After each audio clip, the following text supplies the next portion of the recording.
Tinder has absolutely no interest in finding you a match. It's actually the last thing they want to have happen, and that makes it dangerous. But it wasn't always this way. Back in 2012, when Tinder first launched, it was a simple swipe-based dating app. But then something changed.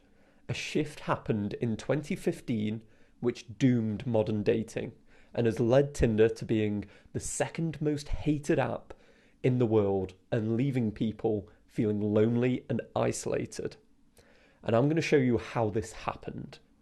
The first and biggest problem that I have with Tinder is this: their goals and your goals do not align whatsoever. This means that Tinder operates different to almost every other business. If you think of a food truck, that you go up to the food truck and maybe you want a tasty taco and they want to sell you a tasty taco. Your goals, their goals, completely aligned. Everyone comes out of this interaction happy. But for Tinder, you go on Tinder looking to meet somebody, trying to find a relationship, whether that is short or long term.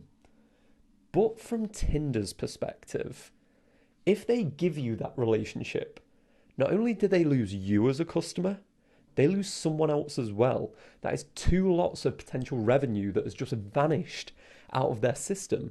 So in order for you to win, Tinder has to lose, or what happens more often, in order for Tinder to win, you have to lose. And this is why Tinder is not in the business of matchmaking, it's in the business of loneliness. Because that shift that happened in 2015, this is what it was. And I'm not going to go too technical, but I'll explain briefly. Tinder went from being a private company to a public company. This meant that it now had shareholders and investors. And say you're an investor and you have two different companies to pick from. One of them is growing. One of them is making more money each year. And the other one's just stable. Which one of these two are you going to pick? You're going to pick the one that's growing. And this has meant that all investors now only look for the companies that grow. And for Tinder, in order to achieve that growth, in order to keep growing, well, then they need more loneliness. They need more single people, more desperate people to stay on the app, never leave, and an ever-increasing supply of people that they can milk money from. They need this continual growth. And that makes it dangerous because it just doesn't have your interests at heart. You don't align with them. And fundamentally, that is my first issue. And how they do this is just bordering on the sinister. So their algorithm, it is not set up to find you a match because, as we've seen, that isn't their primary objective.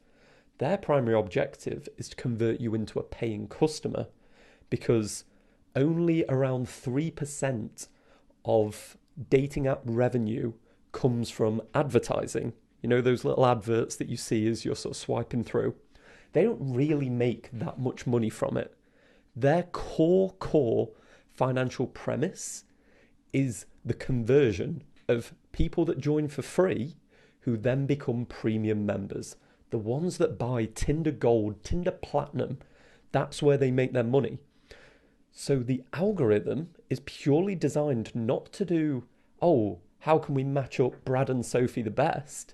It's how many matches do we need to give someone in order for them to consider buying Tinder Premium. And the way that they do that is that they put in fake profiles. When you first join Tinder, you will get 5 or 6 matches straight away and you'll be so excited, interesting, you get that dopamine spike. But they aren't real profiles. They will even respond to you a little bit because you'll get that dopamine rush of there's people out there, there's a potential for me to have a relationship. And they're doing that on purpose. They're doing it like a drug dealer who would give you a sample in order to get you hooked. And this has been proven that this is a tactic that they use. They are out to get you. They're not in your interests whatsoever. If they were, the decision and choice architecture of the app would just be completely different. Why don't they give you all your potential matches up front? Why do they force you to go through swiping trying to find them? It's because they know that anything that has a variable reward ratio schedule, and by that I mean just a random chance of success, is addicting to us. This is why slot machines are so addictive in casinos. As soon as we know something for certain, it gets rid of our interest. So if we knew all of the first few would be our matches, we lose interest and we might go off the app. So they don't do that. They feather them in, they hide them behind these fuzzy profiles to try and pull you in. So they just don't have an interest in you being successful on the app. They just want to keep you hooked and give you that precise amount. Imagine this. They have some of the smartest data scientists working to find out exactly how many matches do they need to give you so you will feel so alone one night that you will commit and start paying money to them so they will potentially show you to more people. And I'll give you this tip. If you want to find a match on Tinder, the last thing you should do is buy premium, because the moment you do that, you have identified yourself as a cash cow, someone who is willing to pay for this service. And if you're willing to pay for it, you're now part of the golden goose percentage. They're not going to want to let you go. They have no interest in letting you go whatsoever. Next, let's have a look at the mental impact it has just having this app downloaded on your phone. Because what it does do is give you a convenient out for why you don't need to go up and speak to that girl, why you don't need to go to that social event tonight to find a partner. Because you can always say that you can just swipe on Tinder, you can sedate yourself out of that hunt and seek drive that all men have of to go out there and find someone. All you need to do is then feel like, oh, but you know, there's that girl I'm sort of chatting to on Tinder, which if you ask yourself, you know that's not going anywhere. You know the play here. It's we message for a few days, weeks, maybe even more, but it never comes to anything, and you just feel emotionally exhausted by all this investment that never turns into anything. But you can convince yourself that you don't need to do anything in the real world because there's this other, more convenient opportunity.